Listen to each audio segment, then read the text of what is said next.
Indonesia mau berdamai atau terus diketiak Hamas?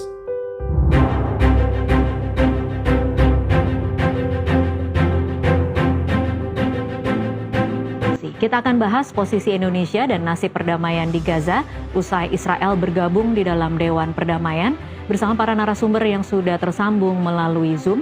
Ada Guru Besar Hukum Internasional Universitas Indonesia Profesor Hikmahanto Juwana, dan dari Dili, Timor Leste kita sudah tersambung dengan Monique Riekers, aktivis pro-Israel. Selamat sore Mbak Monique, selamat sore Prof. Hik.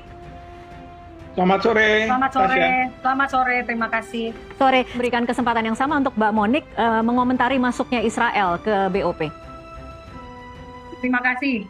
Saya sangat setuju kenapa Israel masuk ke Dewan Perdamaian Gaza, karena di situ Israel yang berkaitan langsung dengan Gaza tentu dibutuhkan juga masukannya. Karena tentu saja keamanan yang dibicarakan menyangkut langsung, berkaitan langsung dengan Israel. Dan keterlibatan Israel di dalam Dewan Perdamaian Gaza ini tentu saja bukan hal yang mengagetkan ya.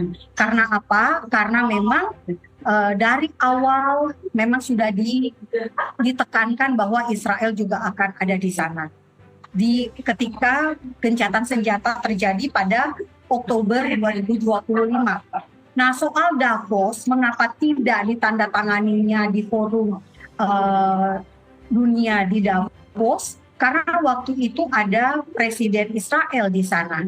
Semula Gedung Putih ingin, kalau sudah ada Presiden Israel Isaac Herzog di Davos, kenapa nggak Isaac Herzog aja yang menandatangani? Namun, ada keberatan dari kantor Perdana Menteri Israel Benjamin Netanyahu.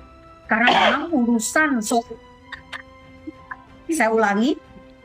urusan soal keamanan di Gaza itu ada di ranah kantor Perdana Menteri Israel. Jadi Mbak Monique, jadi poinnya adalah Monique, mohon maaf, jadi Anda tidak setuju bahwa tidak ditandatangani di Davos karena takut ditangkap ya?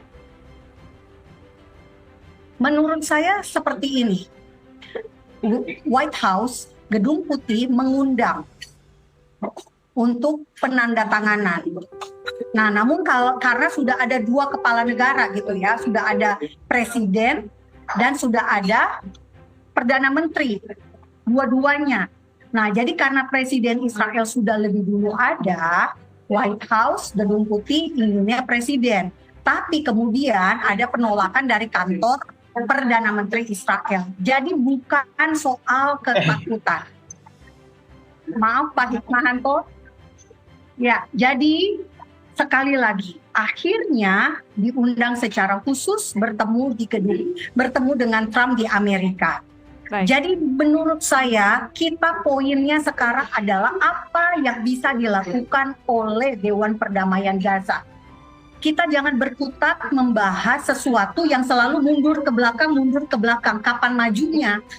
Kita sekarang harus berusaha langkah konkret apa yang bisa dilakukan oleh Indonesia.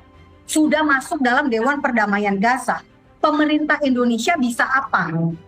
Nah, saat ini kita sedang menantikan keberangkatan 8.000 tentara Indonesia ke perbatasan Israel dan Gaza.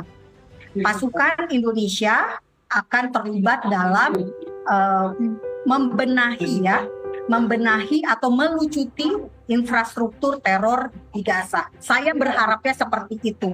Meski memang di atas kertas kita belum tahu beban tugas pasukan Indonesia di dalam pasukan stabilitas internasional itu seperti apa. Oke, sedikit komentar Mbak Monique, tadi soal ada perbedaan antara piagam perdamaian PBB dengan piagam yang kemudian dibuat oleh Trump. Apa komentar Anda? Gencatan senjata, mungkin maksudnya NTV tentang 20 poin gencatan senjata di Gaza? Iya. 20 poin gencatan senjata di Gaza kan sudah jelas ya. Kita sudah pernah membahas hal ini. 20 poin itu termasuk dengan melucuti senjata dan infrastruktur dari teroris yang ada di Gaza. Nah, ini menurut saya, ini akan menjadi satu peran penting atau peran yang signifikan dari TNI kita. Sekali lagi, saya belum tahu beban tugas yang diberikan kepada TNI seperti apa. Tetapi jelas di sana akan ada yang namanya pasukan stabilitas internasional. Nah, ini tentu menyangkut dengan kalau kita mau stabilitas internasional, kalau kita mau keamanan, kalau kita bicara perdamaian, maka tentu kita harus bicara pelucutan senjata, bongkar terowongan Hamas, bongkar gudang senjata. Gak mungkin mau damai kalau masih ada teroris. Nah, baru-baru ini kita bisa lihat pernyataan dari pemimpin Hamas di Doha dalam acara sebuah forum di Doha. Khaled Massal menolak untuk menyerahkan senjata. Khaled Massal bahkan menolak pemerintahan asing yang ada di Gaza. Jadi kita ini Indonesia sekali lagi arahnya mau kemana? Mau berdamai atau mau tetap terus berada di bawah ketiaknya Hamas? Kita selalu seperti kaki kita diborgol gitu loh, dengan keinginan-keinginan Hamas yang sangat tidak suka perdamaian.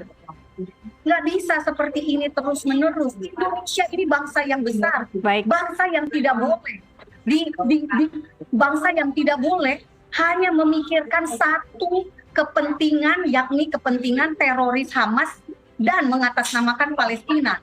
Ini tidak seperti itu ya. Oke, baik. Mbak Monik, berdamai dengan Israel. Oke, saya ke Prof Hik tadi diakui juga oleh Mbak Monik bahwa Terima kasih Anda sudah mendukung pelayanan Fakta Israel dengan membeli merchandise dari kami berupa t-shirt atau tumbler eksklusif.